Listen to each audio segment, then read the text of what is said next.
செங்கனி ஊறிய வாய் திறந்து நீ ஒரு திருமொழி சொல்லாய். அற்றை திங்கள நிலவில் நெற்றி தரள நீர் வடிய குற்ற பொய்கையாடியவள் நீயா?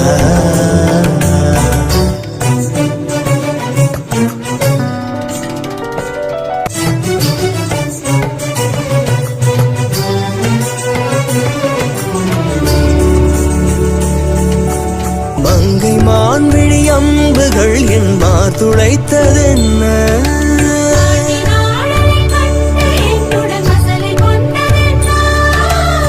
நிலாவிலே பார்த்த வண்ணம் கனாவிலே தோ